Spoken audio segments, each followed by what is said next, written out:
Cooch Behar amateur boxing অ্যাসোসিয়েশনের পরিচালনায় দ্বিতীয় বর্ষ হেরিটেজ কাপ বক্সিং টুর্নামেন্ট শুরু হলো পুরান পোস্ট অফিস পাড়ার মাঠে।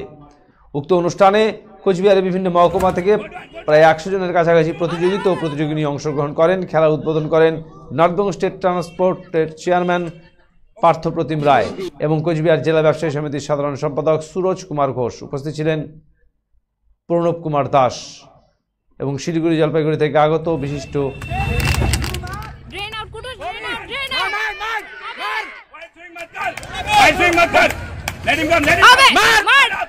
শিলিগুড়ি এবং জলপাইগুড়ি থেকে এদিন ছিলেন বিভিন্ন ক্রীড়াপ্রেমী মানুষ এবং বিশিষ্ট বক্সাররাও।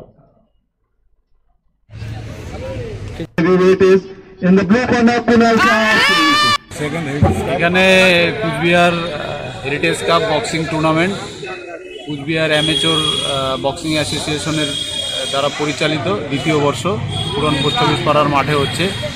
সারা জেলার বিভিন্ন প্রতিযোগিনীরা এখানে এসেছে, প্রায় 80 জনের মতো পার্টিসিপেন্ট এখানে আছে। খেলা শুরু হচ্ছে। বক্সিং খেলাকে উৎসাহিত করার জন্যই এই কুচবিহার অ্যামেচার বক্সিং অ্যাসোসিয়েশনের পক্ষ থেকে এই আয়োজন করা। করতেছেন এই দিক থেকে